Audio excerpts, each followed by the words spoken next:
Tem mais ainda. O Alessandro Vieira é miliciano, Paula Marisa? Interrogação. O Gilmar responde. Indiciar o ministro Alexandre, o ministro Toffoli, o procurador-geral por omissão e a mim por ter dado um habeas corpus, num caso determinado. E não tratou de nenhum chefão do crime organizado. É alguma coisa chocante. Tem algo de errado nessas cabeças. Será que o crime organizado ameaçou o relator e ele ficou com medo? É uma hipótese. Porque nós não temos nada a ver com o crime organizado. Ou será que o relator está interessado no financiamento que o crime organizado pode lhe propiciar numa difícil eleição no Sergipe? Também é uma hipótese. Será que ele faz parte de alguma... Depois ele quer julgar o Alessandro? É isso que eu tô... É mais ou menos essa a piada que a gente está vendo desenrolar na nossa frente. O juiz, então, ele está falando de julgamentos no futuro que ele já quer adiantar e fazer agora na imprensa. Exato. Já está fazendo julgamento agora. Aqui, ó, para a gente ver. Exatamente. E olha que eu não gosto do Alessandro Vieira, tá? Não gosto do Alessandro Vieira. Acho um puta mala, acho um puta otário. Ele ficou escondido, ele sabia do Supremo nesses últimos anos. Ele viu de perto. Lá na CPI da Lava Toga, aí ficou de birra, né? Não sei o que aconteceu para o cara ficar, para virar uma chave tão forte assim, do cara chegar aí e começar a aplaudir a corrupção e a perseguição da STF. Agora, o Alessandro Vieira está na boca do sapo em tanha. E eu preciso defender o Alessandro Vieira, Paula Marisa. Todos nós precisamos defender o Alessandro Vieira do sapo em tanha, gostando ou não dele. Exatamente, exatamente. Essa é a diferença, né, Marco? Nós defendemos a liberdade de expressão até para que pessoas falem o que a gente não gosta de ouvir, porque justamente a democracia tem o ônus e tem o bônus. Tem o bônus da liberdade, mas tem o ônus de ter que ouvir figuras desprezíveis falando um monte de besteira. Agora, Alessandro Vieira, Madeleine Laxo e tantos outros aí, e eu vou dizer um pouco assim, até o Zema, né? O Zema ficou bem quietinho quando ele era governador de Minas Gerais. Ele tá falando agora que chegou a eleição. Eu fico feliz, pelo menos o Zema nunca ajudou na perseguição. Isso ele nunca fez. Nunca aplaudiu o inquérito das fake news, nunca disse, tá certo, como fizeram Alessandro Vieira e Madeleine Laxo.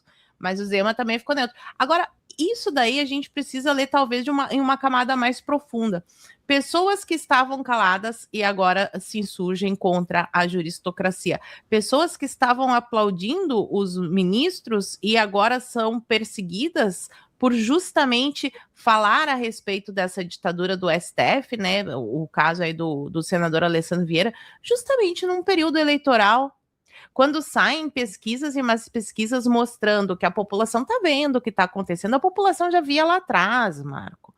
Vamos ter que toda vez relembrar aqui para que fique muito claro, a perseguição começa quando sai a capa da Cruzoé, da matéria, do amigo, do meu pai, do resort Itaiaiá, das esposas. As esposas dos ministros, na época ainda não se falava sobre a Vivi, mas se falava sobre a dona Guiomar, que eu não sei agora se o Gilmar está casado, se não está casado, mas tem o Instituto do Gilmar, esses eventos que são patrocinados hoje, a gente sabe que um dos grandes patrocinadores era o Banco Master, e que tinha uísques caríssimos, e senhoras que não tinham roupa no evento, e que eles ficam indo para lá e para cá, com empresários que têm causas no STF, e que, inclusive, no resort Itaiaiá, que até então todo mundo estava dizendo que era fake news. Não, o Toffoli não tem nada a ver com isso. Fake news aos fatos, checagem de fatos. A direita está espalhando fake news, inquérito das fake news neles.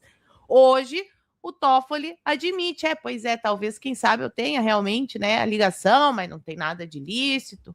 Aí o fundo do resort Itaiaiá, o REAG, que está envolvido com o Master, que lavava dinheiro para o PCC, mas não tem nenhuma ligação com o crime organizado.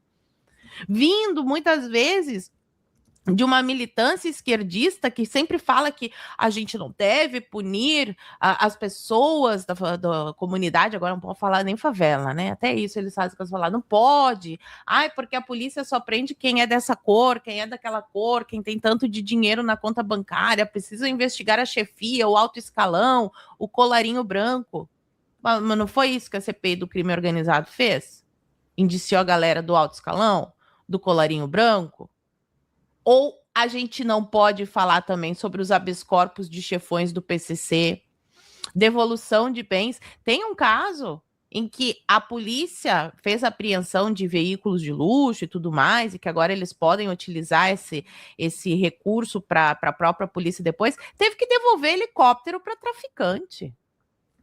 Aí querem que o povo acredite que não existe nenhuma relação dessas altas esferas com o crime organizado.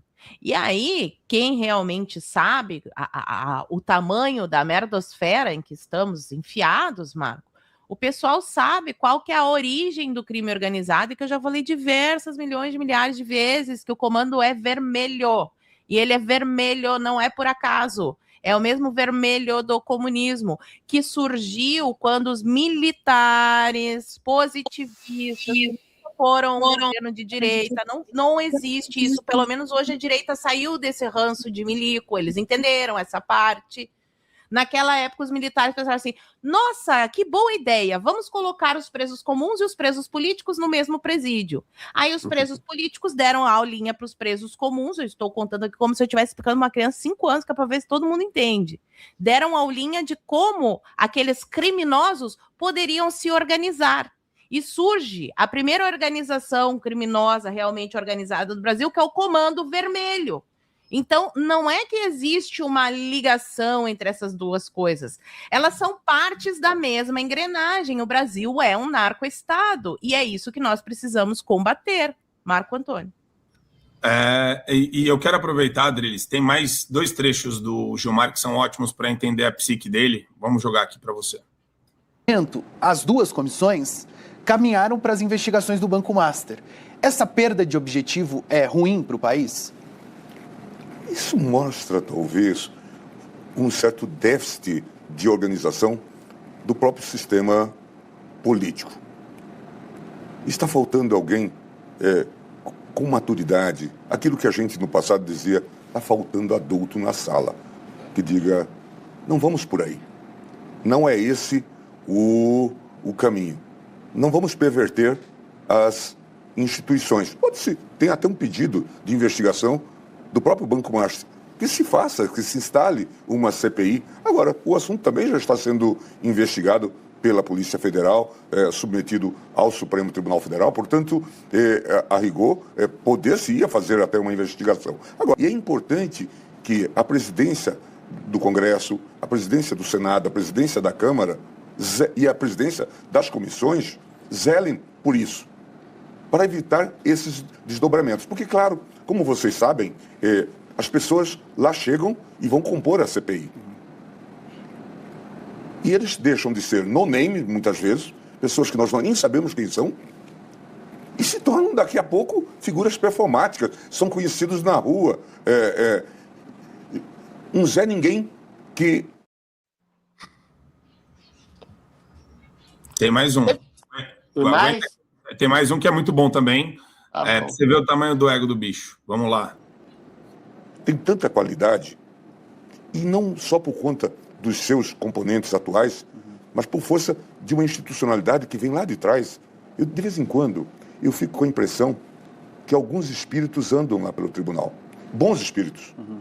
Bons espíritos. Porque fazem do tribunal maior do que ele efetivamente é. Maior do que sua composição atual. Eu posso até exagerar, mas eu digo, o tribunal é capaz, dentro da sua concepção, um tanto quanto parlamentarista, isso precisa ser discutido, de funcionar até sem presidente. Entendi. Marco Antônio, presta atenção. Durante esses 48 mil minutos que você colocou da entrevista do Gilmar Mendes, esses 2 últimos trechos, não houve uma única menção de maneira incisiva ao combate à corrupção institucionalizada, ao compadrio, à conspurcação de poderes entre ministros do STF, ou de ministros de Estado, ou de deputados e senadores, em conjunto, em uníssono, com o criminoso, com o corrupto Vorcad. O que ele falou? Não vamos perverter as instituições. Quem perverteu as instituições, ô sapo entanha maldito, foram vocês. Entendeu? O que a gente está falando é de juiz da Suprema Corte recebendo dinheiro para fazer lobby de banqueiro corrupto que deveria ser julgado por esse juiz. Mais uma vez, uma criança de 8 anos entende isso.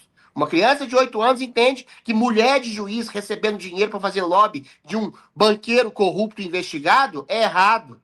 É errado não, é criminoso. Entendeu? Um sujeito que recebe dinheiro para financiar o seu resort com cassino, para receber deputados e senadores e outros políticos e outros juízes, é o suprassumo da corrupção. Entendeu? Não vamos perverter as instituições. As instituições foram pervertidas pelos senhores. O senhor, meu caro Sapantanha, Gilmar Mendes, o senhor é acusado de adulterar habeas corpus. Os senhores têm uma relação unívoca, praticamente, com um banqueiro corrupto. Os senhores têm uma relação unívoca com alguém que mandava prostitutas para atender deputados, senadores, juízes, ministros, com alguém que eventualmente pegava empréstimo consignado lá no INSS para fraudar exatamente para roubar aposentado, para roubar investidores, entendeu? Para roubar todo mundo. E vocês tinham uma relação umbilical com esse criminoso, assim como são acusados também de ter uma relação umbilical com o Comando Vermelho, com o PCC. Vocês querem liberar as drogas. Entendeu? Por quê? O Gilmar Mendes falou de maneira clara: eu sou a favor da liberação total de drogas.